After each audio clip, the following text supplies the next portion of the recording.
Good morning and welcome back. कल दो बच्चों ने क्वेश्चन पूछे थे, एक का कुछ पूछना था, दूसरा कुछ और पूछना था, but I think on similar lines and that is एक जने का सवाल था कि how to concentrate more during studies ऐसा, और एक का एक और सवाल आया था and that is how to have long sittings while studies. ठीक है ना?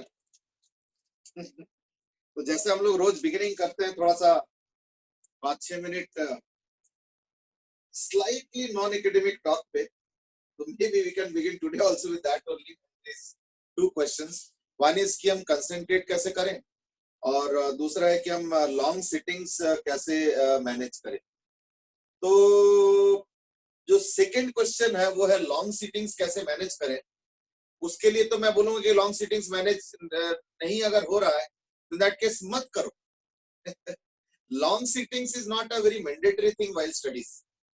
और लॉन्ग सिटिंग से याद रखना जो है ना, कंसंट्रेशन बहुत अच्छा हो भी नहीं पाएगा। और उसके पीछे रीजन है कि हम लोगों का जो नॉर्मल अटेंशन स्पैन है दैट इज थोड़ा सा पर्सन डिपेंडेंट है, बट एक्चुअली अगर देखा जाए तो हमारा अटेंशन वर्सेस टाइम, यानी कंसंट्रेशन वर्सेस टाइम, या समझ लो कि कंसंट्रेशन का और क्या वर्ड यूज किया जा सकता है, इज दैट जो जिसको हम लोग कहते हैं ना बढ़िया आउटपुट आना इन टर्म्स ऑफ स्टडीज एकेडमिक्स, वो जो ग्राफ है वो लगभग लर्निंग कर्व को फॉलो करता है। और मैंने लर्निंग कर्व बताया था, तो वो ग्राफ यहाँ पे भी यही होता है, अटेंशन वर्सेस टाइम का अगर ग्राफ बनाओगे तो देखना लगभग ऐसे होता है। नाउ दैट मींस व्हाट, कि देखना जब तुम स्टडी टेबल में बैठते हो तो इमीडिएटली कंसंट्रेशन नहीं बढ़ता, नहीं होता। क्यों? क्योंकि उसके ठीक पहले हो सकता है कि डिनर किए, या हो सकता है ठीक पहले लंच किए, ब्रेकफास्ट किए, या कोई क्रिकेट मैच देख के आया। वेटिंग रूम देखना। अच्छा, तो कोई पता चला क्रिकेट मैच देख के आया, किसी का लड़ाई हुआ है ना, कोई अभी डिस्कशन चल रहा था, अरे पढ़ाई है करके बीच में उठ के आ गए। तो variety of situations are there, तो it takes a little bit of initial time to settle down first, and that will happen with everybody, so don't worry. हाँ, किसी का डिपेंड करता थोड़ा मूड ऑफ माइंड पे, कि अगर मान लो ऑलरेडी थोड़ा पढ़ाई रिलेटेड कुछ चल ही रहा था और उस समय बैठोगे तो may be with in 2-3 minutes you will start settling down and study. और अगर मान लो कोई बहुत इंटरेस्टिंग मैच में, और वो भी इंडिया 2 रन से हार गए, मान लो 348 का टारगेट था और इंडिया बनाया 346, तब तो अगले 15 मिनट कंसंट्रेशन नहीं होगा। ठीक है ना? और अगर मान लो तुमने ब्रेकफास्ट किया और कल रात को बताया थे कि ब्रेकफास्ट में आज ना मेरे लिए कटलेट और ये बनाना, और उठ के देखा कि तुम्हारे पास रोटी और मान लो कुछ आई डोंट नो जो भी होता है थोड़ा बहुत सब्जी, तो तुमको पसंद नहीं आया, तो देयरफॉर गुस्से में आ गए, तो therefore now it will take 20 minutes to concentrate. तो सबके सिचुएशन अलग अलग, लेकिन लगभग 2-3 मिनट से लेके अराउंड 5-10 मिनट्स लगता है अगर बाकी इंटरेस्टिंग स्टडीज पे इंटरेस्टेड हो तो देयरफॉर वो हो गया इनिशियल टाइम। और उसके बाद देखना कंसंट्रेशन एकदम शूट अप कर जाता है, and then you shut yourself out and then you concentrate on studies और व्हाट। तो वो another let's say around 10 minutes है, तो let's say around another 10-15 minutes. तो ये, लेकिन ये जो स्पैन होगा, ये मान लो एवरेज अगर देखे तो may be around 5 minute, let's say average, कभी 2 मिनट होगा, कभी 15 मिनट्स भी होगा, तो एवरेज 5 मिनट। और ये जो पीरियड होगा that would be around let's say half an hour, 30 minute. फिर क्या होता है, माइंड थोड़ा टायर्ड होने लगता है, देयर इज नथिंग अनयूजुअल, ये बिल्कुल साइंटिफिक बात कर रहा हूं मैं, साइकोलॉजिकल बात नहीं कर रहा हूं, ध्यान रखना। तो उसके बाद क्या होगा, another 20-30 minutes is maximum you can focus, maximum around 15-20 minutes। उसके बाद क्या होता है, रिवर्स हो जाता है कि तुम बैठोगे बहुत देर तक लेकिन आउटपुट नहीं आएगा, क्योंकि माइंड का उस समय लेवल जो है ना डाउन हो चुका है। देयरफॉर जनरली हम लोग ये कहते हैं कि overall 45 minutes to maximum 60 minutes is what one sitting should be, maximum, उससे ज्यादा नहीं। तुम बोले नहीं मैं तो 3 घंटे बैठ जाता हूँ लगातार, बैठते होंगे पर उससे तसल्ली हो रहा है, अच्छा आउटपुट नहीं आ रहा है। प्रॉब्लम पता है क्या ना, कि कोई घड़ी तो लगा नहीं हुआ है कि देखो मीटर अच्छा चल रहा है ना, और अभी हाई आउटपुट चल रहा है पढ़ाई में, वो तो हो नहीं रहा। तुमको कैसे पता कि आउटपुट भी आ रहा है या नहीं? तुम तो बैठे हो तसल्ली से, है ना, और क्योंकि थोड़ा बहुत शट आउट हो चुका तो ये। लेकिन माइंड का तो फंक्शनिंग कम होता जा रहा है, टायर्ड होता जा रहा है। तो टायर्ड क्यों हो रहा है? क्योंकि माइंड में केमिकल्स जमा हो जाता है। This is little biological, this is chemical, दोनों ही है। और उसके चक्कर में क्या होता है, जितना स्मूथली जो नर्व इम्पल्सेस चलते रहते हैं थॉट प्रोसेस का, वो थोड़ा स्लो डाउन हो जाता है। So it needs a break. In fact मैं एक चीज बताऊं, ये एग्जाम टाइम में भी वैलिड है। कभी भी एग्जाम टाइम में 3 घंटा कंटिन्यूस नहीं लिखना चाहिए या सोचना चाहिए, उससे कंसंट्रेशन कम होता है, आउटपुट कम आता है। बेटर पता है क्या तरीका है, कि जैसे एग्जाम में 55-56 मिनट 1 घंटा हो गया ना, आराम से आंख बंद कर लो, थोड़ा डीप ब्रेथ ले लो। क्यों? क्योंकि वो मैंने बोला ना, जो केमिकल्स इकट्ठे होते हैं उनको सफाई भी तो करना होगा ना। तो उनको सफाई कैसे करोगे? तो the body requires a huge amount of oxygen supply to clear that chemical, जो क्या बोलेंगे उसको, वेस्ट कह लो या जो भी कह लो, तो उसको वेटिंग ऑक्सीजन से जो है हाँ रिमूव करेंगे।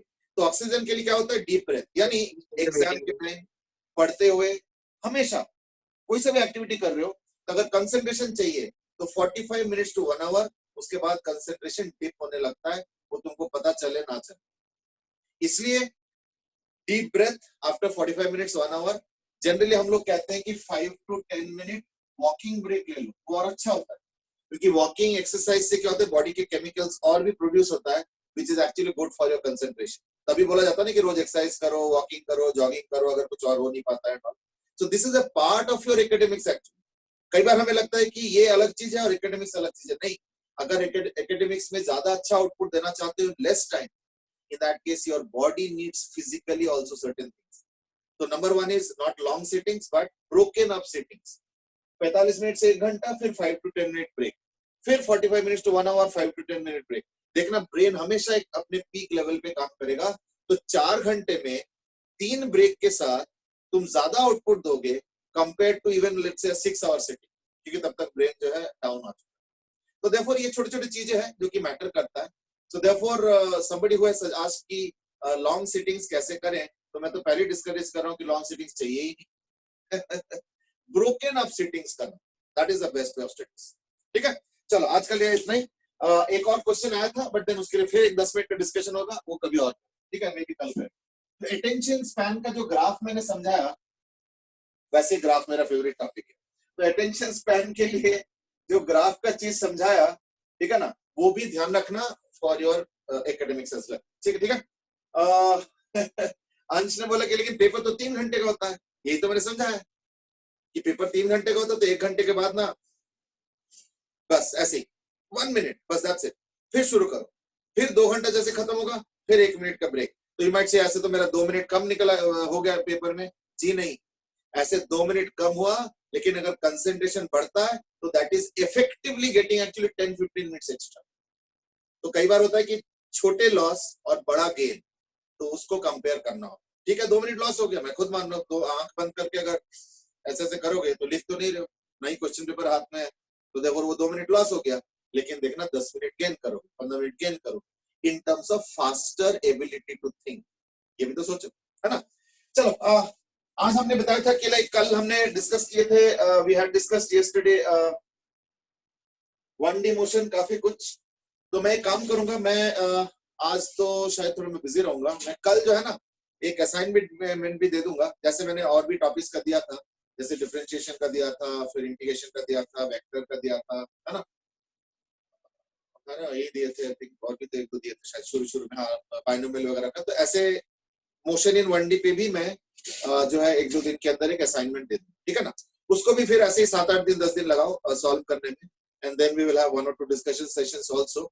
तो उस बहाने में भी 1-2 कांसेप्ट और हम डिस्कस कर लेंगे, ठीक है ना। देखो कांसेप्ट का और डिस्कशन की कोई लिमिट नहीं। आज एक काम करते हैं, आज हम शुरू करते हैं journey of motion in 2 dimensions. वैसे मैं हेडिंग तो डाल रहा हूँ मोशन इन 2 डायमेंशन, बट इसमें 3D भी कवर करेंगे। तो like it's a general discussion of motion now. अभी तक हम लोग रेस्ट्रिक्ट कर रहे थे to motion in a straight and straight line only. अब वो रेस्ट्रिक्शन हट गया, अब जो है हम लोग कर रहे हैं मोशन इन 2D। 2D का मतलब होता है बेसिकली इन अ प्लेन। जैसे जैसे अगर मान लो एक पार्टिकल यहाँ से स्टार्ट करके इसी बोर्ड पे चलता रहेगा, तो that could be an example of motion in 2D। That's not an example alone. There could be hundreds of examples.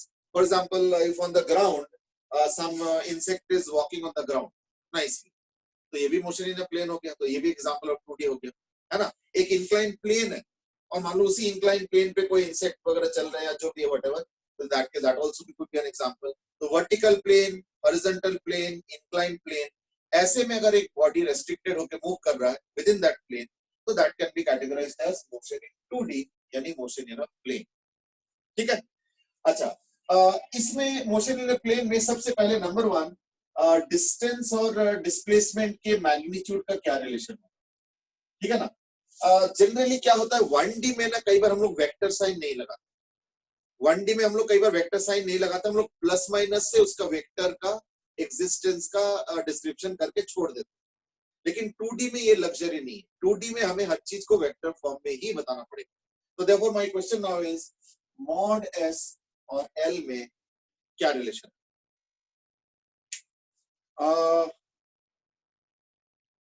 सो मैं आज के 1D खत्म हो गया। हाँ, 1D के जो कंसेप्ट थे और जो आइडियाज थे वो डिस्कशन करना खत्म हो गया और डिस्कस करेंगे।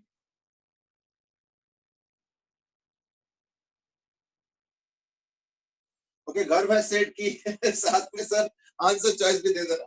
एक्चुअली आंसर चॉइस देने का मुझे लालच भी होता, नहीं भी होता, दैट्स द प्रॉब्लम। क्योंकि मैं चाहता हूँ कि एक राउंड जो है ना बिना आंसर चॉइस का करूं, so that that actually gives a better idea कि मिस्टेक्स कहाँ पे होते हैं। अदरवाइज पता है ऑफन एक टेंडेंसी रहता है कि जैसे आंसर देख लिया 70, चलो अरे हाँ इन दोनों को मल्टीप्लाई करके तो 70 आता है, तो माइंड समहाउ जस्टिफाई कर देता है मल्टीप्लिकेशन। समझे ना, मतलब उतना ढंग से समझ में आए या ना आए, क्योंकि हमने आंसर 70 देखा और क्वेश्चन में एक जगह 14 दिख रहा है, एक जगह 5 दिख रहा है, तो यानी 14 इंटू 5 करके आया होगा आंसर। तो 14 इंटू 5 क्यों किया, शायद उतना अच्छे से नहीं समझ में आया होगा, लेकिन क्योंकि आंसर देख लिया, अब तो कॉन्फिडेंस होगा कि 14 इंटू 5 से आंसर आ रहा है, तो हम समहाउ जस्टिफाई कर लेते हैं कि मल्टीप्लाई करना, भले ही वो एक्चुअली उसको बहुत ज्यादा अच्छे से वो सेंस डेवलप हो रहा हो या नहीं हो रहा। तो इसलिए मेरा सजेशन ये रहता है कि पहला जो अटेम्प्ट। सर म्यूट हो गया। सर आप म्यूट सर हो आपकी गए। आवाज नहीं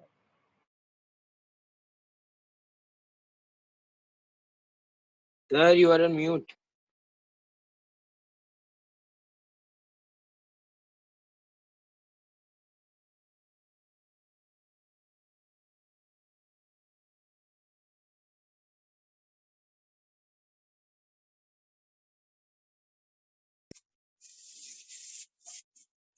मेरे कलीग का कॉल आ रहा है ठीक है ना, तो जैसे फोन पे कॉल आता है ना तो म्यूट हो जाता है। अब आई थिंक ठीक हो गया होगा, ठीक हो गया ना।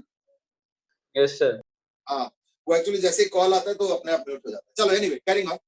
तो इसलिए मैं चाहता हूँ एक राउंड बिना आंसर चॉइस के करो। अभी आंसर चॉइस तो वैसे तो मैंने सबका दे दिया ना, integration, differentiation, I hope I have given everything, या नहीं अभी तक इसे अभी पेंडिंग है क्या, बस तो डिस्कस कर ही लिया अब तो। एनीवे मेरा क्वेश्चन था कि मॉडेस और मॉडल का रिलेशनशिप क्या है।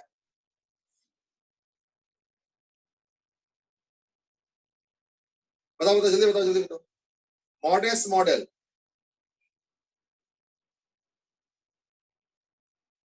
का relation,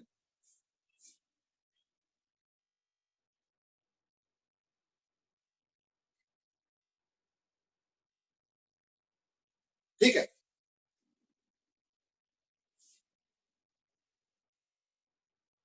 Okay, suppose motion is being undergone and it's not a straight line. देखो मोशन इन 3D का ही एक सेट है मोशन इन 2D, है नहीं, तो मोशन इन 3D का ही सेट है motion in 2D, motion in 2D का सबसेट है एक मोशन इन 1D में। तो देयरफॉर अगर मान लो स्ट्रेट लाइन हुआ तब तो may be mod s equal to model, है ना। लेकिन अगर कर्व्ड मोशन हुआ, if curved motion is taking place, in that case क्या होगा, mod s will be always less than l। वैसे तो l में mod लगाने की जरूरत नहीं है, छोड़ दो इसको, l में mod लगाओ। l में mod लगाने से एक हिंट मिल रहा है as if कि l शायद नेगेटिव भी हो, वो तो हो नहीं सकता, तो that is the case। तो अगर स्ट्रेट लाइन में हुआ तब तो may B mod s is equal to l, otherwise अगर कर्व्ड होगा तो mod s is always less than l, ठीक है ना। तो अगर कर्व्ड हुआ तो यानी एक और चीज भी हो जाएगा फिर, है ना, and that is V average ठीक है, का जो मॉड आएगा वो less than L dot average.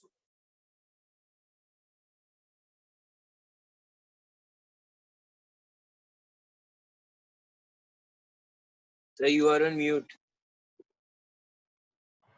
Sir आप म्यूट हैं।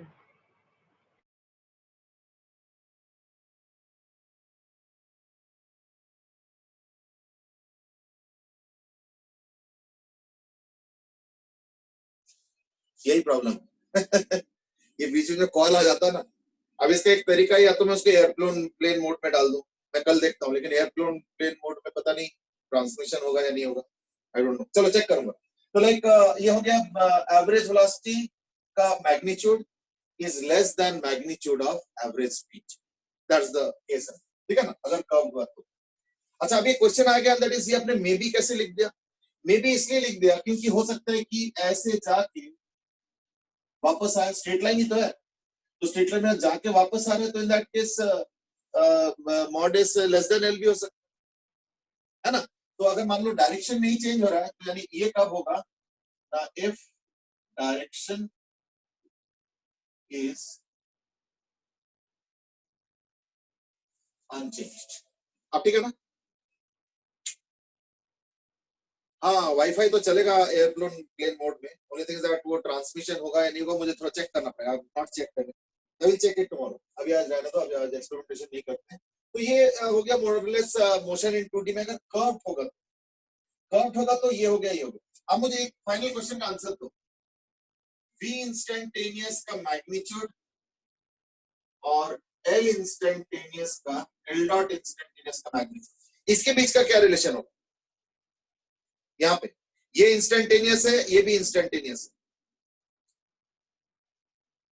हाँ ठीक है, एक आंसर तो बिल्कुल करेक्ट आ गया, देव ने एकदम करेक्ट आंसर दिया है, ठीक है। और आंसर्स जल्दी, देव ने करेक्ट आंसर दिया है। हर्षित थोड़ा सा गलती है, ध्रुव से इसकी कोई रिलेशन नहीं है, ओके। कुछ सेज इक्वल, देहम सेज इक्वल, देव ने इक्वल बोला, यशु ने बोला इक्वल, हर्षित ने अब लेस देन कर दिया, equal, Soma equal, Sneha equal, चलो ठीक है, इसका आंसर होगा हमेशा इक्वल। ध्यान रखना यू नो, इंस्टेंटेनियस वेलोसिटी और इंस्टेंटेनियस स्पीड ये होता क्या है ना? तो याद रखना, instantaneous velocity is actually what, two sets of information, एक होता है उसका मैग्नीट्यूड और एक होता है उसका डायरेक्शन। इंस्टेंटेनियस वेलोसिटी का मैग्नीट्यूड और इंस्टेंटेनियस स्पीड का मैग्नीट्यूड बराबर होगा हमेशा। एवरेज में दिक्कत है, क्योंकि एवरेज में कर्व अगर हो गया तो वो शॉर्टर पाथ हो जाता है, लेकिन इंस्टेंटेनियस में हम लोग बहुत छोटा सा इंटरवल यूज करते हैं, यानी इवन इफ कर्व, ध्यान रखना, इवन इफ कर्व, तो अगर ऐसे होगा तो इंस्टेंटेनियस हम लोग छोटा सा पार्ट लेंगे, ये ऐसे। तो याद रखना, इसका रीजन इज दैट, रीजन क्या है इसका रीजन ये है that a very small part of curve, यह है तो कर्व का पार्ट, लेकिन very small part is what, approximately straight line। तो अगर कर्व भी होगा ना, तो उसका एक बहुत ही छोटा सा पार्ट अगर लेते हो तो वो हम अप्रोक्सीमेटली स्ट्रेट लाइन मान सकते हैं, और इसमें से क्या होगा ना, v इंस्टेंटेनियस का मॉड और स्पीड इंस्टेंटेनियस का वैल्यू सेम आएगा। Is that okay? चलो, so that was a short discussion on what happens if, let's say, there is motion in a curve rather than in a straight line. Fine? अच्छा, एक और चीज है वो है in straight line और in curve। मैं दो सवाल पूछ रहा हूं, ए का मतलब डायरेक्शन है ना, और v इंस्टेंटेनियस का डायरेक्शन। वैसे तो यूनिट्स अलग अलग है ना। अगर मैं सिर्फ वेक्टर लेता हूं विदाउट यूनिट्स, तो क्या इसका रिलेशनशिप?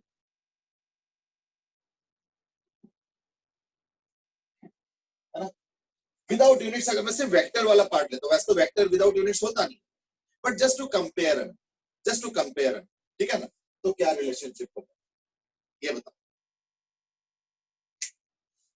ए कैप और वी इंस्टेंटेनियस वेक्टर का सिर्फ आई कैप जे कैप वाला और के कैप वाला जो रिलेशनशिप है वो क्या होगा। ओके, इक्वल होगा, चलो equal, what is a is acceleration, ये हो गया वी इंस्टेंटेनियस। ओके, आदित्य से इसकी कोई रिलेशनशिप नहीं है। देखो मैंने पहले बोला यूनिट्स को थोड़ी देर के लिए अलग कर लो, क्योंकि देखो दो वेक्टर का कंपेयर करने का कोई सेंस नहीं बनता, दो वेक्टर को कंपेयर करने का कोई सेंस नहीं बनता है अगर दो अलग अलग टाइप का वेक्टर। वो मैंने पहले एडमिट किया, मैं वो मना नहीं कर रहा हूं, तभी मैंने बोला कि एक सेकंड के लिए यूनिट्स को हटा दो। जैसे मान लो सपोज एक्सेलरेशन है 2i cap minus 3j cap plus 4k cap, ठीक है, तो उसमें 1 मीटर पर सेकंड स्क्वायर होगा। मान लो वेलोसिटी है 7i cap minus 5j cap plus 4k cap, तो उसमें होगा मीटर पर सेकंड। तो इन दोनों वेक्टर को अगर मैं कुछ कंपैरेटिव टर्म्स में देखना चाहूंगा तो उसका कोई सेंस ही नहीं बनता कि एक मीटर पर सेकंड, एक मीटर पर सेकंड स्क्वायर। बट थोड़ी देर के लिए काम करो, यूनिट्स को हटा दो, या एक काम करो, एक एप्रोप्रिएट फैक्टर से मल्टीप्लाई कर लो, जैसे 1 सेकंड से मल्टीप्लाई कर लो एक्सेलरेशन को, तो वेलोसिटी और वेक्टर और acceleration vector into 1 second will be same. तो कुछ इस तरीके का समझ लो, इसलिए मैंने विदाउट यूनिट बोला। Okay, in that case relationship क्या होगा, this will be equal two plus minus this, अगर मैं यूनिट्स को कंसीडर नहीं करता हूं तो, यानी या तो इक्वल होगा या तो अपोजिट होगा। This is if there is a motion in a straight line. Got it? Now what about acceleration in a curve? In a curve what will happen, है ना? In a curve what happens is that acceleration can happen due to two things. Number one is change in magnitude, and number two is change in direction. That is the point. Ayush से इसके ऐसे relationship में कोई जरूरत नहीं है, बस ये देखो जस्ट मैं एक एनालाइज करना चाहता हूँ। चलो मैं इस क्वेश्चन को वर्डिंग्स में कर देता हूँ, ये छोड़ दो, ये तो मैंने सिर्फ टेक्निकल क्वेश्चन पूछ लिया, मैं वर्डिंग्स में कर देता हूँ। इज दैट, बताओ वेलोसिटी वेक्टर का डायरेक्शन और एक्सेलरेशन वेक्टर का डायरेक्शन कैसे रिलेटेड है। तो मैं वर्डिंग्स में भी पूछ सकता था, बस मैंने उसको थोड़ा सा टेक्निकली पूछ लिया ये वाला। तो इस स्ट्रेट लाइन के लिए क्या जवाब दोगे कि एक्सेलरेशन वेक्टर का डायरेक्शन या तो वेलोसिटी वेक्टर के डायरेक्शन में होगा या तो ऑपोजिट डायरेक्शन में होगा, या तो एक्सेलरेशन होगा ही नहीं, तब तो कहानी खत्म हो गया, नल वेक्टर का कोई डायरेक्शन तो होता नहीं, इसलिए there is no point in talking about direction. But मान लो एक्सेलरेशन है और मान लो वेलोसिटी है, इन दैट केस या तो वेलोसिटी के डायरेक्शन में होगा या तो वेलोसिटी के ऑपोजिट डायरेक्शन में होगा, और कोई तरीका नहीं है। बात समझ में आ गया? ओके, अब मेरा सवाल क्या है कि एक्सेलरेशन जो है कर्व में क्या होगा, दो वजह से होगा। अगर उसका मैग्नीट्यूड बदल रहा है तो उससे एक्सेलरेशन हो सकता है, और अगर उसका डायरेक्शन बदल रहा है जो कि बदलता है कर्व में, तो दैट केस उसके वजह से भी एक्सेलरेशन होगा। इवन एक्सेलरेशन तभी भी होगा जब मान लो मैग्नीट्यूड में कोई चेंज नहीं है लेकिन डायरेक्शन कंटिन्यूअसली चेंज हो रहा है। जैसे एक एग्जांपल है, सपोज यूनिफॉर्म सर्कुलर मोशन में चल रहा है, सपोज एक यूनिफॉर्म सर्कुलर मोशन में चल रहा है, यूनिफॉर्म सर्कुलर मोशन, इसमें एक्सेलरेशन क्यों होगा, मैग्नीट्यूड की वजह से नहीं होगा, क्योंकि मैग्नीट्यूड तो यूनिफॉर्म हो कर दिया मैंने। तो यानी यहाँ पे acceleration is only due to be reason, change in direction and so on. तो देयरफॉर किस वजह से एक्सेलरेशन हो रहा है इस केस में, यूनिफॉर्म सर्कुलर मोशन में, ना सिर्फ डायरेक्शन की वजह से। लेकिन मैं एक और एग्जांपल लेता हूं, जैसे मान लो फैन को, जैसे मान लो फैन है, मैंने जस्ट ऑन किया, तो कैसे होता है उसका प्लेट का टिप का मोशन, मान लो ऐसे, फिर स्पीड बढ़ेगा बढ़ेगा और बढ़ेगा बढ़ेगा बढ़ेगा एंड सो ऑन। तो अगर मैं फैन के ब्लेड का टिप का एक्सेलरेशन पूछूंगा तो क्या होगा, है ना। तो फैन के आफ्टर पुटिंग ऑन स्विच क्या होता है, फैन के ब्लेड के टिप का initially acceleration is due to both A and B.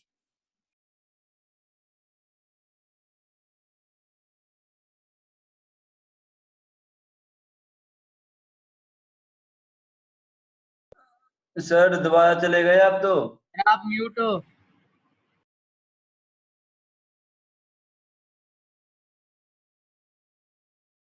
Sir आप म्यूट हो। और चिल्ला ले, कुछ नहीं सुन रहा सर को।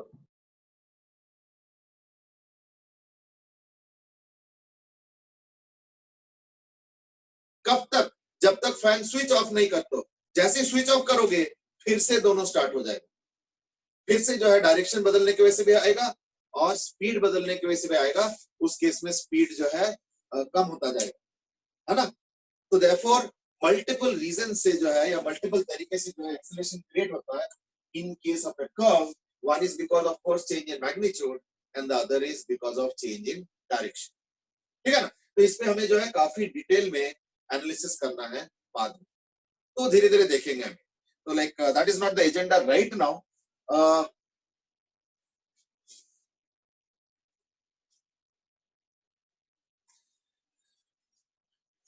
कॉल का कुछ करना पड़ेगा, है ना।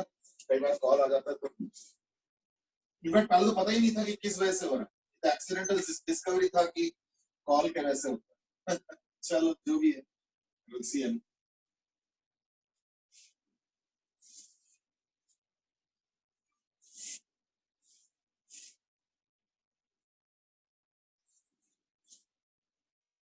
चलो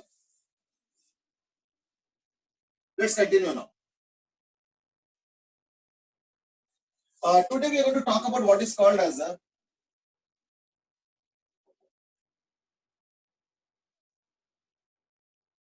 projectile motion. ठीक है, प्रोजेक्टाइल मोशन। प्रोजेक्टाइल मोशन का मतलब क्या होता है कि an object suppose is thrown with the initial speed of u at an angle of theta with the ground. ध्यान रखना, u is the initial speed of throwing। पत्थर को ऐसे फेंक दिया। इंटरेस्टिंगली ये जो प्रोजेक्टाइल मोशन का एनालिसिस है, this is a part of many of our physical games, जैसे discus throw, javelin throw, high jump, long jump, cricket, to an extent hockey, little bit of football. Football और complicated है, but little bit of football is also there. So therefore, अच्छा, table tennis, lawn tennis, badminton, ये actually जो देखा जाए तो सारे games लगभग जो है projectile motion based ही है, not like chess. तो चेस में कोई प्रोजेक्टाइल नहीं है, बट अगर देखा जाए फिजिकल गेम्स में से देखना 70-80% और शायद उससे भी ज्यादा जो है प्रोजेक्टाइल मोशन बेस्ड। समझ ना, you can list most of the common games है। वही मैंने बोला ना, badminton, table tennis, lawn tennis, cricket, to an extent football, to an extent hockey and some of the other games I mean they are all projectile based. Rugby तो उतना नहीं, but और एक आता है ना जिसको क्रिकेट की तरह होता है, क्या बोलते हैं उसको, बेसबॉल। हाँ बेसबॉल, बिल्कुल। तो बेसबॉल, ये these are nothing but what projectiles. In fact उनके रिसर्च और एनालिसिस जो होता है वो प्रोजेक्टाइल बेस्ड होता है। ठीक है ना। चलो उस पे तो कभी और बात करेंगे। So therefore if I ask you what is the initial velocity v0, you will say u cos theta I cap plus u sin theta j cap. What is the acceleration vector going to be written as? Quickly write. हाँ बिल्कुल। Aryan said horse riding में क्या होता है? Horse riding is also partly projectile. Partly. Many projectiles. छोटे-छोटे projectiles. चलो फटाफट बताओ एक्सेलरेशन वेक्टर के जगह क्या लिखा जाए? Don't say, write it. चलो perfect. आर्यंत ने, ध्रुव ने और बस ज्यादा लोगों ने नहीं दिया answer, but I think it's too easy a question. Minus g j cap. क्योंकि एक्सेलरेशन वर्टिकली है, हॉरिजॉन्टली कोई एक्सेलरेशन नहीं है। ठीक है। तो therefore ये जो I cap लिख रहा हूं, this I cap is representing everything that is happening in the horizontal and J cap is representing everything that is happening in the vertical. ठीक है ना। So that's about briefly about I cap and J cap. ठीक है। चलो ठीक है। अर्नव लिखा है जे कैप नहीं बेटे, माइनस जी जे कैप, ठीक है ना।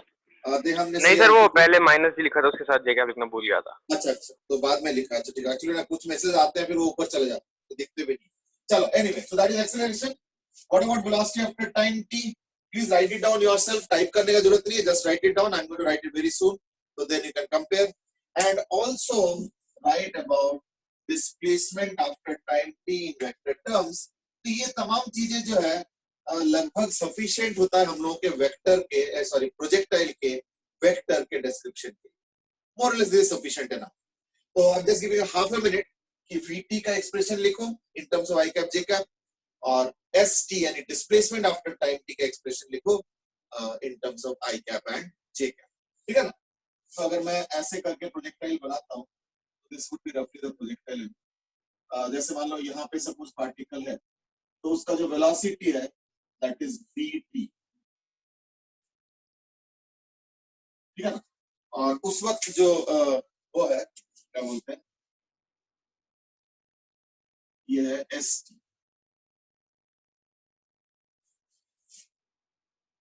ठीक है, ये हो गया st।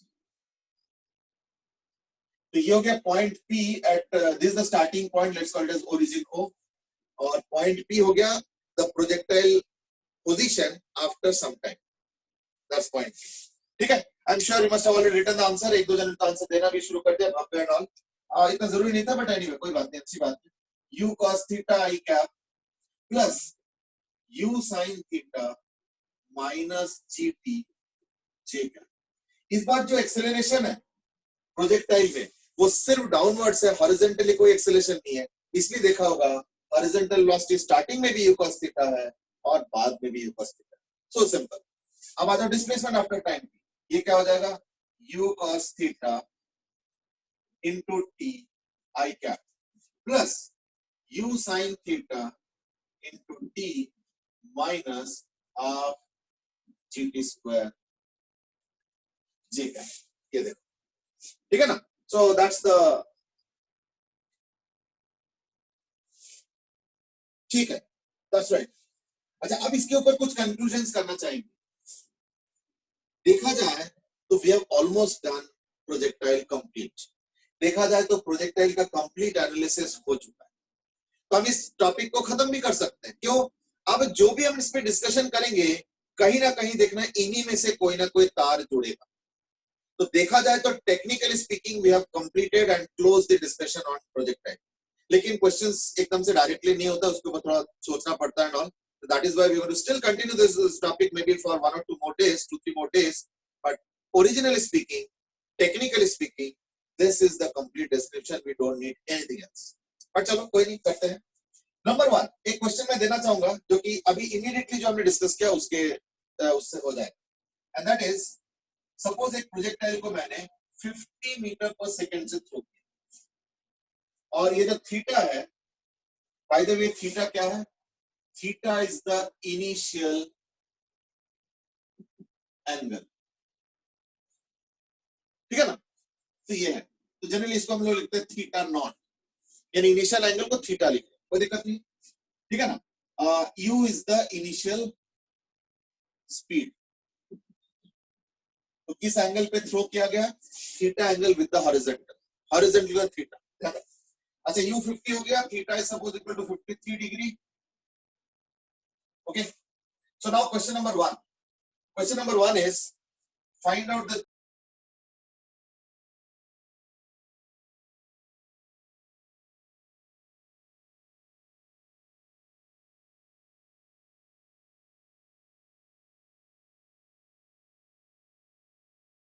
सर म्यूट हो गए।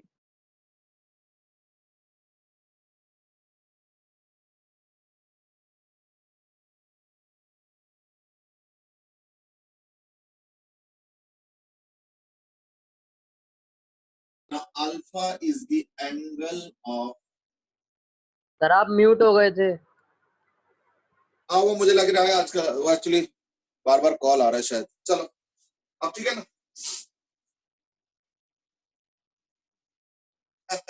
फोन को डीएनडी पे रख लो, फोन को डीएनडी पे नहीं, मैं सोच रहा हूँ कि एयरप्लेन मोड में रखूंगा, कल एक बार ट्रायल करूँ, एक बार क्वेश्चन बता दो। सर उससे नेट नहीं चल। नहीं वाईफाई तो चलेगा ना, मैं तो वाईफाई से चला रहा हूँ। अच्छा एयरप्लेन मोड में भी कॉल आती है? नहीं नहीं नहीं, एयरप्लेन मोड में कॉल तो नहीं आएगा। नहीं डीएनडी पे आती है।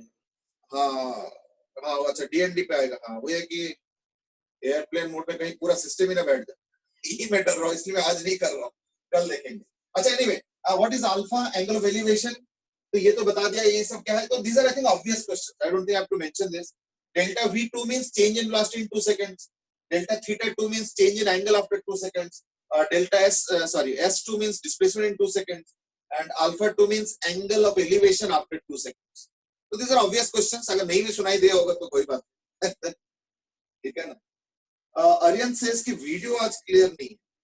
पता नहीं, कई बार तुम लोग के पास वीडियो क्लियर रहता है, मेरे लैपटॉप में क्लियर नहीं होता है, और आज उल्टा है, मेरे लैपटॉप में बिल्कुल क्लियर है।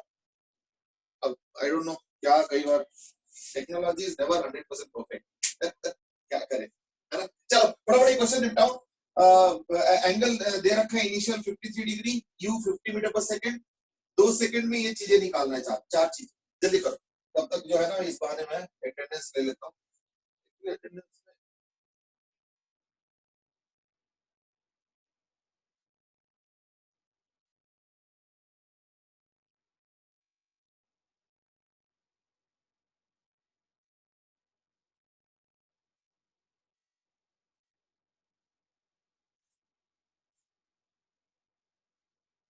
एक आध के लिए छोड़ना पड़ता है।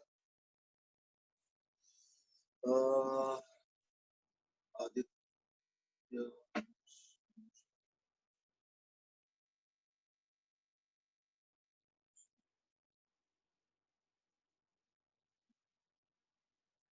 इज अंश देवातिया प्रेजेंट? अच्छा देव, ठीक है ठीक यस सर। है, हाँ ठीक है, ओके देख लियो। अब मुझे ढूंढना पड़ेगा कौन एब्सेंट है, एक जन एब्सेंट है, अनुष और अदना कौन।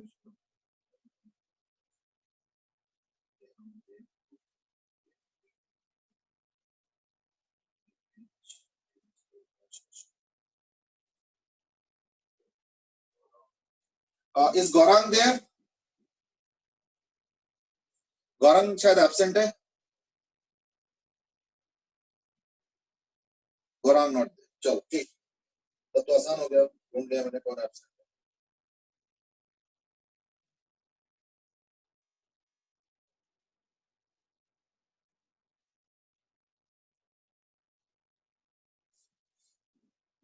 चलो चलो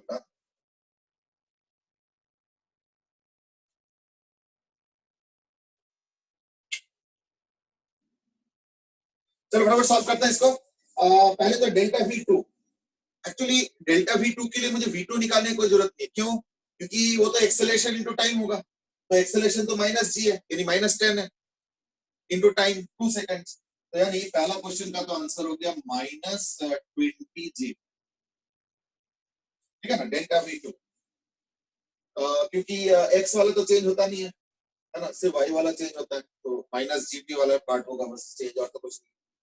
डेल्टा थीटा 2, तो थीटा 2 में देखो क्या है कि फाइनल एंगल तो मुझे नहीं पता, बट इनिशियल एंगल मुझे पता है, तो मैं एक काम करता हूँ, फाइनल एंगल के लिए मुझे v2 चाहिए, तो v2 इज इक्वल टू, है ना, 50 cos 50 is 30 आई क्या, plus u sin theta actually 40 होता है, लेकिन 2 सेकंड बाद तो -20 यानी +20 जी क्या, ये तो हो गया v2।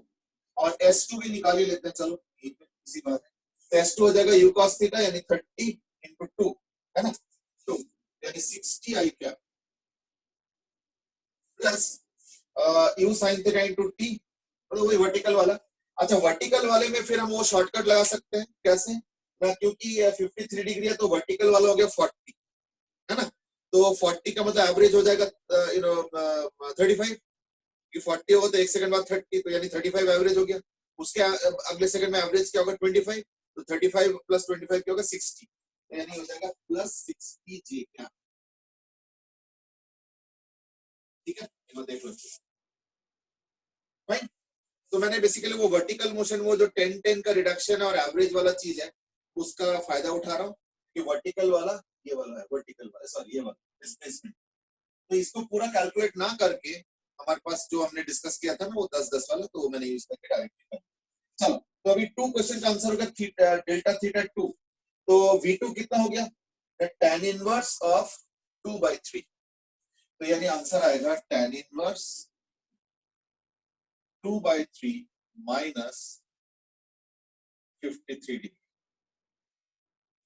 वो चेंज एक्चुअली नेगेटिव आना है। नेगेटिव इसलिए क्योंकि देखो इनिशियली एंगल ऐसे रहता है, थोड़ी देर बाद ऐसे होता है, थोड़ी देर बाद ऐसे होता है, थोड़ी देर बाद ऐसे होता है, तो एंगल रिड्यूसिंग मोड में होता है। तो देयरफॉर 2 सेकंड के बाद का एंगल और शुरू का एंगल का जो डिफरेंस होगा, कि चेंज मतलब होता है फाइनल माइनस इनिशियल, तो वो नेगेटिव आ रहा है, तो आना नहीं चाहिए। और S2 आ चुका 60i cap plus 60j cap, यानी थर्ड का आंसर आ गया 60i cap plus 60j cap. Fourth का आंसर हो गया अल्फा 2। अल्फा मतलब होता है एंगल ऑफ एलिवेशन, ठीक है ना। एंगल ऑफ एलिवेशन का मतलब क्या होता है कि किस एंगल पे अगर तुमको पत्थर को देखना है, प्रोजेक्टाइल को देखना है, तो किस एंगल पे तुमको देखना पड़ेगा। सो that is the angle of it, and that will B obtained not from velocity vector but from displacement vector. तो डिस्प्लेसमेंट तो 60 और 60 है या नहीं। तो देयरफॉर एंगल ऑफ एलिवेशन हो गया इन दिस केस 45 डिग्री, ठीक है ना, क्योंकि S2 हो गया 60i cap plus 60j cap, तो therefore the angle of elevation is 45 degree. तो यानी अभी हमने जस्ट प्रोजेक्टाइल का डिस्क्रिप्शन शुरू ही किया है कि उतने देर में जो है कुछ बेसिक कंक्लूजन्स हम वैसे ही कर सकते हैं। That is the basic idea, ठीक है ना। चलो let's proceed now. I hope this part is okay. Now let's focus on some particular points. Number one point is this point, that is the maximum point, है ना। तो at maximum height, अगर मान लो मुझे वेरियस पैरामीटर्स निकालना है, तो maximum height के बारे में कुछ डिस्क्रिप्शन दो इन टर्म्स ऑफ टेक्निकल लैंग्वेज, कि मैक्सिमम हाइट का मतलब क्या हुआ इन टर्म्स ऑफ फिजिक्स। क्यों? क्योंकि अगर मान लो उसका मतलब पता होगा तो उसके कॉरेस्पॉन्डिंग जो एक्सप्रेशन या इक्वेशन होगा वो बनाएंगे और फिर उसको यूज करके कहीं ना कहीं और जाके कंक्लूजन्स करेंगे। तो मैक्सिमम हाइट पे क्या चीज हो रहा है वो बताओ मुझे। सो मैं दास की लास्ट वाला पार्ट समझा दो। अच्छा लास्ट वाला ये वाला, देखो एंगल ऑफ एलिवेशन का मतलब समझो, ये 60i का प्लस 60j का है, इसका मतलब समझो। इसका मतलब प्रोजेक्टाइल ऐसा है, तो मान लो प्रोजेक्टाइल इस वक्त यहाँ पे है, तो अगर मुझे इसको देखना है तो दैट केस क्या होगा, ऐसे देखना पड़ेगा। तो कैसे देखोगे? ऐसे इस वेक्टर को, है ना, इस वेक्टर को देखोगे। तो दिस इज S2 बेसिकली,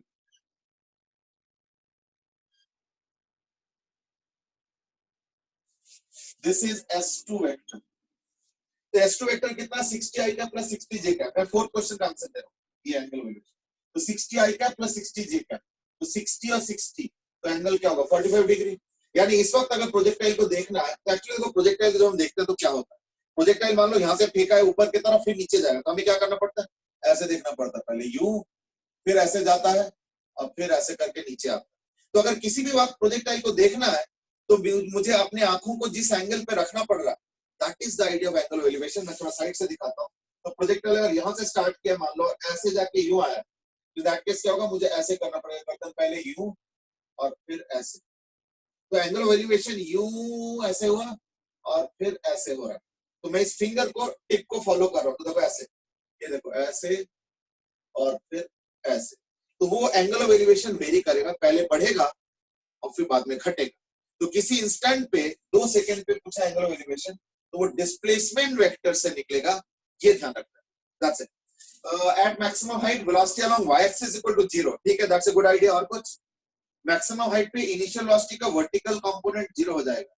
ठीक है, एक्चुअली इनिशियल वेलोसिटी बोलने का जरूरत नहीं है, उस वक्त जो वेलोसिटी है उसका वर्टिकल कंपोनेंट 0 होगा। इनिशियल वेलोसिटी तो जो होना था वो हो चुका। इनिशियल वेलोसिटी एक ही इंस्टेंट का चीज है, और इनिशियल वेलोसिटी एक बार जो भी लिया तुमने वो दोबारा बदल नहीं सकता, चाहे तुम 5 सेकंड बाद देखो या 10 सेकंड बाद देखो। Initial velocity never changes, instantaneous velocity every second no doubt changes. यानी मैं मैक्सिमम हाइट पे जो चीजें देख पा रहा हूँ वो ये है कि ऐसे ऐसे ऐसे ऐसे ऐसे ऐसे मैक्सिमम हाइट पे क्या होगा, वेलोसिटी इज हॉरिजॉन्टल। तो वेलोसिटी इज हॉरिजॉन्टल को, क्योंकि उसके बाद वो नीचे आ जाएगा, तो देखो मैक्सिमम हाइट पे क्या हो रहा है, वेलोसिटी हॉरिजॉन्टल है, तो वेलोसिटी हॉरिजॉन्टल को मैं ये भी कह के एक्सप्लेन कर सकता हूँ या डिस्क्राइब कर सकता हूँ कि वर्टिकल वेलोसिटी 0 है। दैट मींस मैं लिख सकता हूँ कि velocity at the maximum height यानी vx after time t is non zero, है ना। वैसे तो मैं इसका वैल्यू लिख देता हूँ, at the maximum is equal to u cos theta होगा, लेकिन vy आफ्टर टाइम t जो है इक्वल टू 0। क्यों?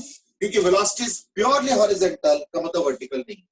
तो इसका मतलब क्या हुआ कि जो वर्टिकल कंपोनेंट था वो तो था u sin theta minus gt is equal to 0। उससे क्या होगा, t का वैल्यू आ गया and that is u sin theta by g. t is equal to u sin theta by g. ठीक है, लोगों ने जो आंसर दिया बिल्कुल सही दे रहे हैं। ध्रुव ने भी दिया, हर्षित ने भी दिया, 4-5 जने और दिया, बट वो सारा मैसेजेस ऊपर की तरफ चला गया, इसलिए मैं अभी इस वक्त देख नहीं पा रहा हूँ। ठीक है ना, इस वक्त देख नहीं पा रहा हूँ। Okay, so therefore t is equal to u sin theta by g.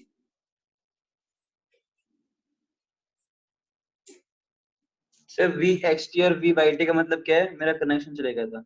हाँ, vxt का मतलब होता है इंस्टेंटेनियस वेलोसिटी का x component after time t, और vyt का मतलब होता है इंस्टेंटेनियस वेलोसिटी का, देखो ध्यान से सुनना, इंस्टेंटेनियस बोला मैंने, इंस्टेंटेनियस वेलोसिटी का y component after time t को बोल रहे हैं vyt। मैं एक और काम करता हूँ, वेलोसिटी आफ्टर टाइम t का मैंने एक्सप्रेशन लिखा था u cos theta i cap plus u sin theta minus gt j cap, ये लिखा था ना। तो इसमें से ये हो गया vxt और ये हो गया vyt, बस और कोई बात इसमें कुछ नहीं, बस नोटेशन का समझने की देर है। ठीक है ना, तो उससे फायदा क्या हुआ ना, टाइम निकल गया, टाइम आ गया u sin थीटा बाय जी, यानी एक पार्टिकल को ऊपर तक पहुंचने में जो टाइम लगता है वो निकल गया u sin थीटा बाय जी। और याद रखना एक चीज कि प्रोजेक्टाइल में अगर इनिशियल डेटा है यानी u और थीटा दिया हुआ है और अगर टाइम पता चल जाए तो तुम सब कुछ निकाल सकते हो, जो मर्जी पूछा। जैसे जैसे सपोज इस वक्त का हाइट चाहिए, that is nothing but the maximum height, है ना। तो what will be h? Won't h be equal to the y coordinate at this moment? क्योंकि अभी भी मेरे टॉपिक है एट मैक्सिमम हाइट, तो what is the maximum height? Isn't it the y coordinate at that point? So you might be wondering कि y coordinate x coordinate में क्या चक्कर है। अब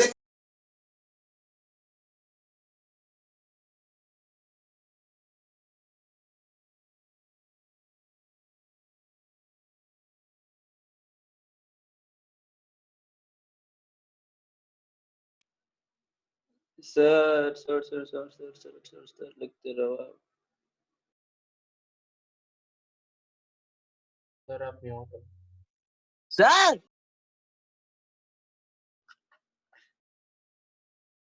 यानी x coordinate at time t। Sir आप mute हो गए थे, तो गए थे सर। एक बार फिर से समझा। हाँ नहीं कुछ ज्यादा कुछ नहीं बोला, अभी बता देता हूँ। ये ना आज कॉल पे कॉल आ रहा है, मुझे लगता है कोई। सर आप कॉल करके कह दो कि सर मैं पढ़ा रहा हूँ, उनको कुछ काम होगा ना सर, जब तो बार बार कॉल कर रहे हैं सर। अब वो पता नहीं चलता ना, कई बार मार्केटिंग वाले, कोई बैंक वाले, कौन किसको कॉल कर रहा है, अभी वो जाके देखना पड़ेगा। चलो कोई नहीं, मैं इसको फटाफट रिपीट कर देता हूँ। ये डिस्प्लेसमेंट का इक्वेशन मैंने थोड़ी देर पहले लिखा था, है ना। इसमें दो पार्ट है, एक है ए वाला पार्ट आई कैप वाला और ये जे कैप वाला। तो आई कैप वाला जो पार्ट है ये होगा X coordinate of the projectile at time T, और जे कैप वाला पार्ट हो गया Y coordinate of the projectile at time T. ये हो गया इन दोनों रिलेशनशिप का मतलब। ठीक है, अच्छा अब देखो एच क्या होगा, Y coordinate at this point. इस पॉइंट का डिस्क्रिप्शन का खासियत क्या है, इस पॉइंट का टाइम निकल चुका है, इस पॉइंट का टाइम आ चुका है। So the time of this point is basically this, और टाइम आया मतलब सब कुछ आ गया। तो अगर मैक्सिमम हाइट चाहिए ना y कोऑर्डिनेट दिस पॉइंट, तो वो क्या होगा, u sin theta t minus half gt square, यानी u sin theta into t which is also u sin theta minus half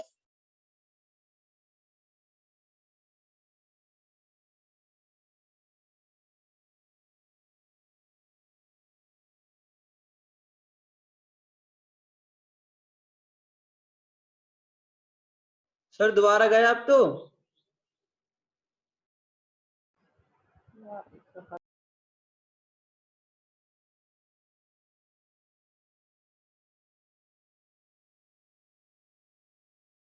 into T, T बोलते क्या, you sine theta by G. Mute हो गए थे, एक बार फिर से समझा दीजिए। ये क्या हो रहा है, क्या करूं इसका, कोई इलाज तो है नहीं, कॉल पे कॉल आया जा रहा है। एक सेकंड सर रुको। फोन करके बोल दो एक बार। नहीं सर कुछ जरूरी होगा सर। अब ये चक्कर है ना,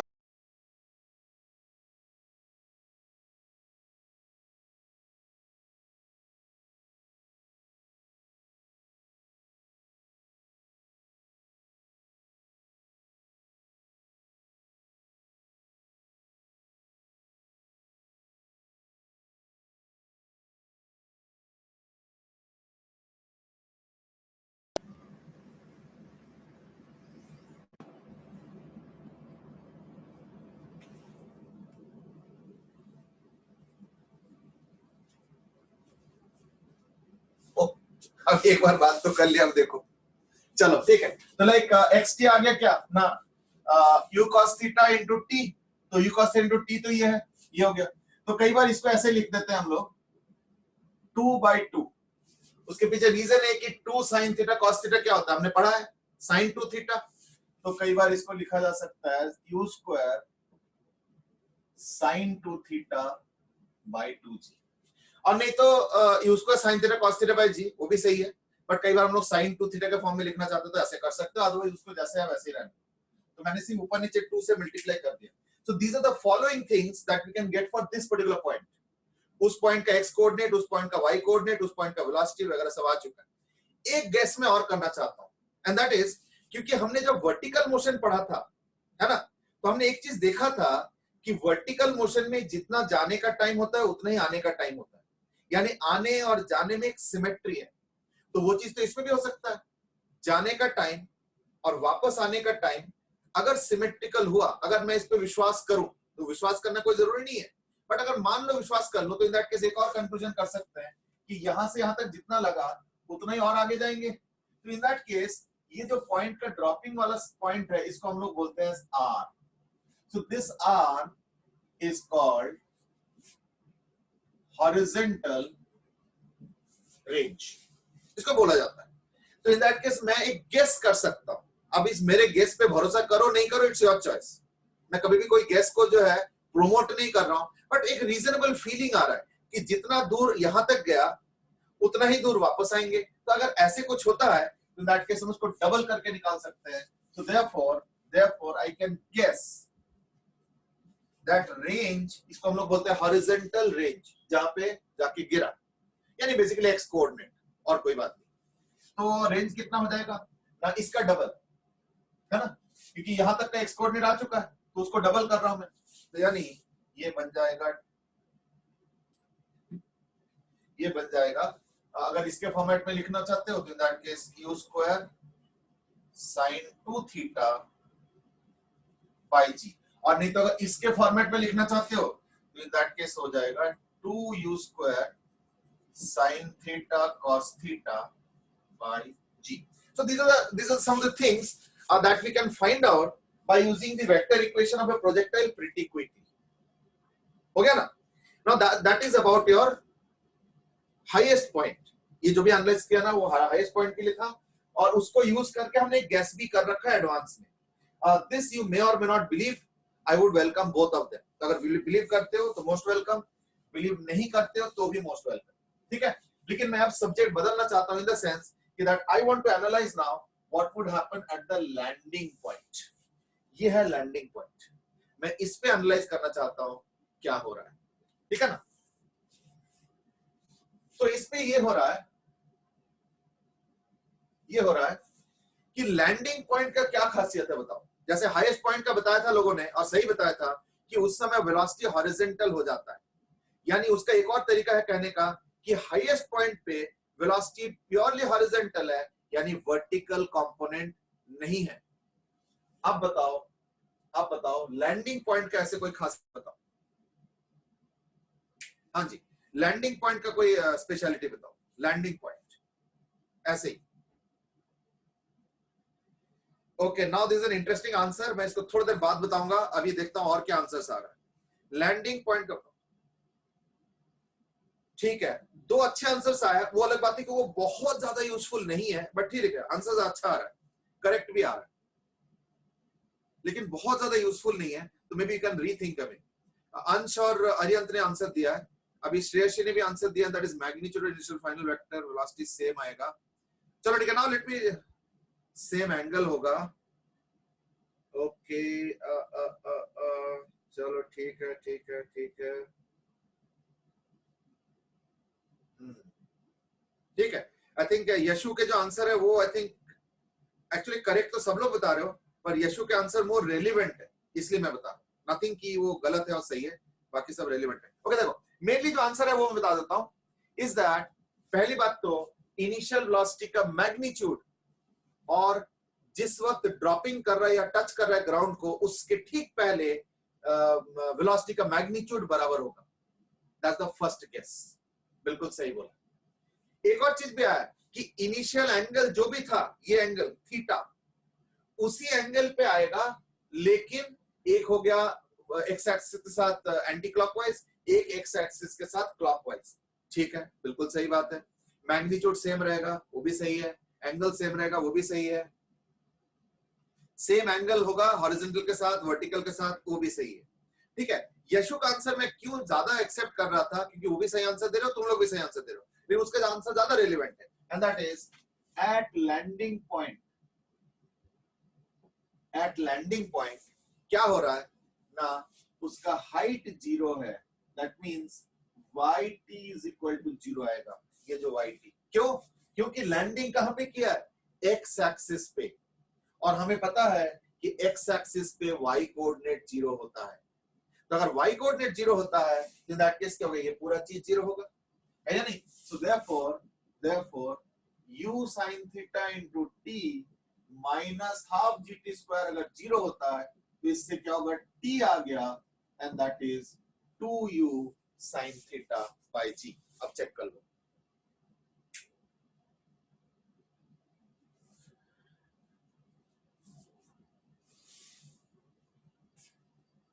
is that okay? So therefore t is equal to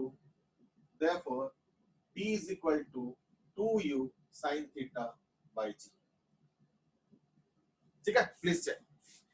अब ये जो t आया, इसको यूज करके मैं x कोऑर्डिनेट निकाल सकता हूं, x coordinate at any time t, and isn't the x coordinate of that particular time या particular point the range?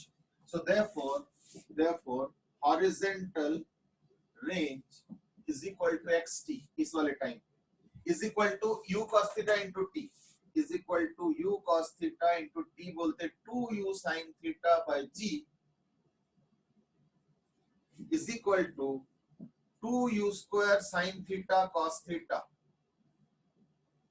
by g, बस that's it, ठीक है। अब तो अनुषा ने, अरियंत ने, श्रेयसी ने, सबने सही आंसर दे दिया, गुड। यानी क्या हो गया, ये हो गया हॉरिजॉन्टल रेंज, ये पहले भी आया, ये देखो, and this can be written as u square sin 2 theta by g, so simple है या नहीं, isn't it so simple? चलो अब इसके ऊपर एक और कंक्लूजन, and that is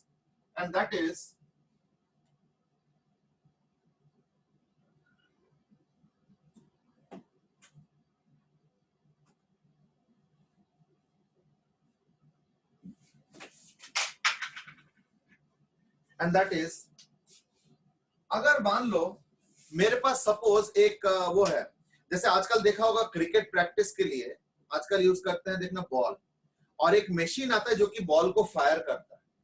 अच्छा, उस मशीन में तुम रेगुलेट करके स्पीड को बढ़ा घटा सकते हो, नॉट ओनली दैट, तुम बॉल को कौन से एंगल पे फेंकना है वो भी सेट कर सकते हो। अगर तुमको बाउंसर बॉल प्रैक्टिस करना है तो थोड़ा सा ऐसे कर लो, सो दैट यूं जाके बाउंस करे बॉल, और अगर तुमको यॉर्कर करना है प्रैक्टिस, तो इन दैट केस उसको ऐसे सेट करो कि बिल्कुल पैर पे जाके बॉल गिरे, एंड सो ऑन। तो इस तरीके से आजकल जो है ना, स्पीड सिलेक्टर करके एक आता है, मतलब मशीन टाइप का, जिससे बॉल को फेंका जाता है कंटिन्यूअसली, और उससे बैट्समैन प्रैक्टिस करते हैं। इवन अगर बॉलिंग प्रैक्टिस भी करना चाहते हो, सॉरी फील्डिंग प्रैक्टिस भी करना चाहते हो, तो उससे तुम कर सकते हो, ठीक है ना। तो ऐसे सपोज मेरे पास एक बॉल गन कह लो, I don't know what is the name of the machine, शायद स्पीड गन या पता नहीं कुछ ऐसे कहते हैं, तो उसको यूज करके सपोज मैंने एक वेलोसिटी फिक्स कर दिया। अब अगर उसको मैं थ्रो करता हूं उससे बॉल्स, तो मैं अलग अलग एंगल पे थ्रो कर सकता हूं, क्योंकि उसका डायरेक्शन तो मैं जैसे मर्जी सेट कर सकता हूं। तो you have to draw a graph of R versus theta. ठीक है, ये ग्राफ अच्छा, नाउ दिस आल्सो क्वेश्चन, एक तब तक ये ग्राफ बनाओ जिनको ग्राफ बनाना है। R versus theta. R is the horizontal range and theta is the angle at which you have launched the projectile. ये अलग अलग एंगल पे कर सकते हो, तो वो चीज है। सो मैं आस्क कि गेस आपने कैसे किया था? एक्चुअली मैंने गेस इस तरीके से किया था कि हमने एक्चुअली इस पॉइंट का हाईएस्ट पॉइंट का x कोऑर्डिनेट निकाल लिया था, y कोऑर्डिनेट x कोऑर्डिनेट निकाल लिया था। तो मैंने बोला कि देखो अगर हाईएस्ट पॉइंट तक जाते जाते अगर इतना x कोऑर्डिनेट कवर हुआ, तो यानी गिरने में भी उतना x कोऑर्डिनेट कवर होगा, तो यहां तक का x कोऑर्डिनेट को मैंने डबल करके आंसर निकाला। लेकिन क्योंकि डबल होगा ऐसे कोई प्रूफ तो किया नहीं था, हमने गेस किया था, इसलिए मैंने इस आंसर को गेस आंसर बोला था। समझो ना? वो अलग बात है कि बाद में वो गेस कंफर्म हो जाता है और ये साइंटिफिक तरीके से हो रहा है, इसको अब कोई चैलेंज नहीं। ये गेस को लोग चैलेंज कर सकते हैं, क्यों डबल नहीं भी हो सकता है ना? ऊपर जाते हुए तो ग्रेविटी उसके अगेंस्ट काम कर रहा है, नीचे जाते हुए तो ग्रेविटी उसके फॉर में काम कर रहा है, तो एक बार अगेंस्ट एक बार फॉर, बिल्कुल सिमेट्रिकली बैलेंस्ड होगा, क्या जरूरी है? ऐसे सवाल आ सकता है, तो then you can not counter. तो देयरफॉर ये जो गैस है, ये हो सकता है कि कई लोग विश्वास ना भी करें। दैट्स व्हाई आई सेड विश्वास कर रहे हो मोस्ट वेलकम, नहीं कर रहे हो इक्वली मोस्ट वेलकम, कोई दिक्कत नहीं। क्योंकि देखो साइंस में जब तक लॉजिक ना आए और अगर हम नहीं मानते हैं तो I am not doing any crime. Science clearly कहता है कि लॉजिक आए, सूटेबल लगे मानो, नहीं तो मत मानो। तो गैस को अगर मानते हो तो अच्छी बात है, बाद में इसको तो मना नहीं कर सकते, ये तो सही है, इसमें कोई दिक्कत नहीं है। चलो एनीवे, आर वर्सेस थीटा का ग्राफ। अब अगर कोई ग्राफ भेजना चाहते हैं तो 9555 नंबर वाले में भेज सकते हो, है ना, इफ यू वांट। देखता हूं मैं अगर किसी ने भेजा तो नहीं बाई चांस।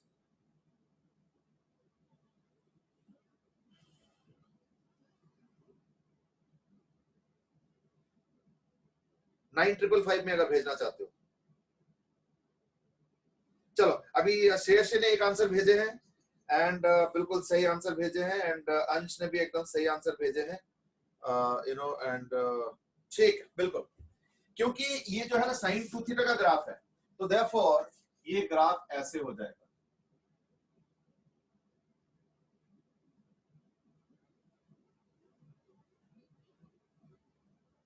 बस, and at the angle of π/4 it will be maximum. देखो एक्चुअली पता क्या है कि मान लो जमीन के ऊपर इस पॉइंट पे अगर तुम एक ऑब्जेक्ट को हॉरिजॉन्टली फेंकोगे तो क्या होगा, वहीं पे जमीन को टच कर जाएगा। तो यानी अगर थीटा 0 करके फेंकोगे तो इन दैट केस रेंज 0 होता है। और अगर एक पार्टिकल को वर्टिकली फेंकोगे थीटा 90 डिग्री, वो भी ऊपर तो जाएगा लेकिन वापस उसी पॉइंट पे आ जाएगा, तो उसका भी रेंज 0 हो गया। यानी थीटा 0 पे भी रेंज 0 है और थीटा 90 डिग्री पे भी रेंज 0 है। ये देखो रेंज 0 थीटा 0 पे भी हो रहा है और थीटा 90 डिग्री पे भी देखो रेंज 0 हो रहा है। तो जैसे जैसे एंगल बढ़ाते जाओगे तो रेंज बढ़ता जाएगा टिल 45 डिग्री, फिर दोबारा रेंज घटता जाएगा, ठीक है ना। तो ऐसे नहीं कि बस एंगल जो मर्जी कर दो, no, range will be maximum at π/4, at least this is what the graph says. तो अगर u का वैल्यू फिक्स कर दिया, suppose u is suppose fixed, ठीक है ना, तो ये ग्राफ हो जाएगा। हाँ, अगर u को वेरी करो तो इन दैट केस u का भी एक पैटर्न बनेगा, वो तो अलग कहानी हो गया, है ना। और अगर मैं r वर्सेस u करता हूं, isn't it, for fixed theta, and theta is somewhere between 90 degree and 0 degree, ना 0 है ना 90 डिग्री है ना। इन दैट केस क्या होगा ना, sin 2 थीटा तो फिक्स हो गया, g भी फिक्स है, तो यानी r proportional to u square. In that case क्या होगा, ग्राफ ऐसे होता है, r proportional to u square का ग्राफ ऐसे होता है। सो देयरफॉर अगर u फिक्स कर दो तो रेंज थीटा के साथ ऐसे वेरी करेगा, और अगर थीटा फिक्स कर दो लेकिन थीटा को 0 और 90 मत करना, क्योंकि तो रेंज 0 हो गया, तो कहानी खत्म हो गई। इसलिए देखो ना मैंने 0 इक्वल टू किया, ना मैंने 90 डिग्री इक्वल किया, क्योंकि दोनों केस में चाहे कितना भी तेज फेंक दो रेंज 0 होता है ना। इसलिए उसके अलावा अगर देखो तो r क्या होता है, प्रोपोर्शनल टू लाइक दिस, यानी range is maximum at theta is equal to 45 degree. क्योंकि अगर मान लो u को फिक्स कर दो, अगर u को फिक्स कर दो, इन दैट केस देखो u स्क्वायर और g फिक्स हो गए तो sin 2 थीटा मैक्सिमम कब होगा ना, जब एंगल 90 डिग्री, यानी कब होगा जब 2 थीटा 90 डिग्री यानी थीटा 45 डिग्री। तो that's how the variation will be. And in this case अगर मैक्सिमम रेंज चाहते हो तो इन दैट केस क्या होगा, थीटा 45 डिग्री पे होगा। नॉट ओनली दैट, एक बार ये एक्सप्रेशन देखो जरा, इसमें अगर थीटा की जगह 90 माइनस थीटा कर दो तो इन दैट केस क्या होगा, sin 90 minus theta cos theta हो जाएगा और cos 90 minus theta sin theta होगा, यानी sin थीटा और cos थीटा इंटरचेंज ही तो हो रहा है। यानी एक और मैं कंक्लूजन कर सकता हूं, r theta is equal to r 90 minus theta. But then you might say कि इसका मतलब अगर मैं 20 डिग्री पे फेंकता हूं और अगर मैं 70 डिग्री पे फेंकता हूं तो सेम रेंज हो जाएगा। ये थोड़ा अजीब सा लग रहा होगा, टाइम अलग अलग होगा लेकिन रेंज सेम होगा। कैसे? वो अगर पता है कैसे होगा, अगर तुम मान लो 20 और 70 पे फेंकते हो 20 डिग्री और अगर 70 डिग्री पे फेंकते हो तो पता कैसे होगा, 20 डिग्री वाला ऐसे जाएगा, इसका टाइम ऑफ फ्लाइट कम होगा। मैं सेम यू की बात कर रहा हूं, ध्यान रखना, यू को फिक्स करके बता रहा हूं मैं। और 70 डिग्री वाला ऐसे होगा, ये चीज है। तो ये हो गया R at theta angle theta, और ये हो गया सेम वेलोसिटी बट मान लो 90 माइनस थीटा। तो अगर मान लो एक थीटा एंगल पे थ्रो करते हो और एक 90 माइनस थीटा पे थ्रो करते हो विद द सेम यू, ये भी यू और ये भी यू, इन दैट केस देखना रेंज सेम आएगा लेकिन टाइम ऑफ फ्लाइट ध्यान रखना अलग होगा। ठीक है ना? वेल देहम हैज आस्क्ड कि क्या थीटा रेडियंस पे है। एक्चुअली देखो थीटा रेडियंस पे कोई बहुत ज्यादा जरूरी नहीं है, इट्स अप टू यू। हमें मैंने तो ऐसे रेडियंस पे लिखा है ना, if you want to be in angle in वैसे तो कोई बात नहीं, तो इसको 45 डिग्री कर लो, है ना, इसको 90 डिग्री कर लो, है ना, ये तो है ही 0, तो 0 डिग्री में करो, रेडियन में करो, बात तो बराबर ही है, कोई दिक्कत तो है। ठीक है, so that was a question from देहम and that is theta in radiance.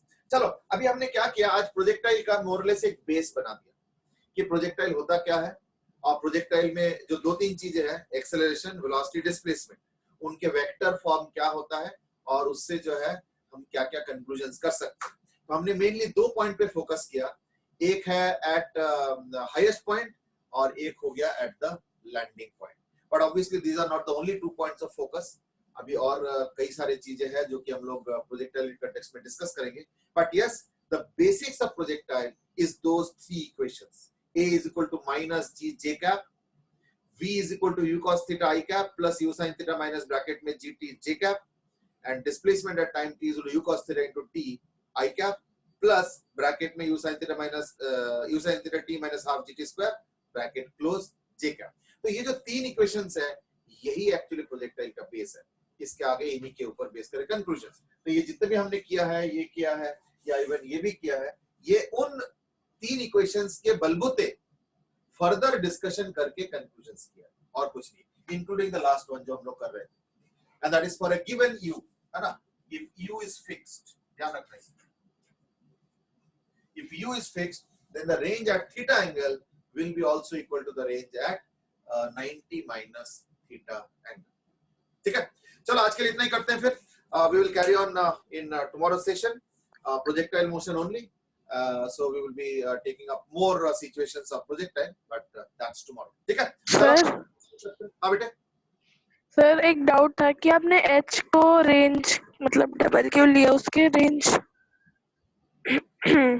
देखो मैंने ये बोला था इज दैट हम एक गेस कर रहे हैं कि जितना देर ऊपर जाने में लगा होगा उतना ही देर नीचे जाने में लगा होगा, और हॉरिजॉन्टली कोई एक्सेलरेशन तो है नहीं, तो देयरफॉर जितना जाने में लगा होगा ऊपर उतने देर में जितना हॉरिजॉन्टल कवर करेगा, तो नीचे आने में अगर उतना ही टाइम लगता है तो हॉरिजॉन्टली फिर से उतना कवर करेंगे। तो हमने उस गेस के बलबूते डबल किए।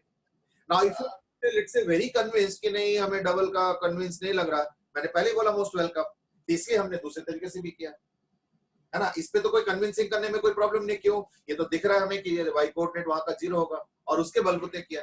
वो जो गैस वर्क कर रहे थे वो सब तो किया ही नहीं इसमें, तो this is authentic. Gas work भी बुरा नहीं था, एक्चुअली प्रोजेक्टाइल अगर सेम लेवल पे होता है ना तो इधर का सिमेट्रिकल होता है ना? तो we will more even this one also you must be see कि देखो अगर कम एंगल और ज्यादा एंगल करो तो सिमेट्रिकल होता है। तो there is a lot of symmetry in this discussion है। तो धीरे धीरे और डिस्कवर करेंगे, अभी तो जस्ट एक दो चीजें हमने किया, ठीक है ना? अभी और करेंगे डिस्कस, ठीक है? I hope that will be more clear in that case, ठीक है ना? Okay sir. चलो फिर आज के लिए इतना ही करते हैं, carry on tomorrow, till then enjoy your time, good bye, धन्यवाद sir. Bye sir. Thank you.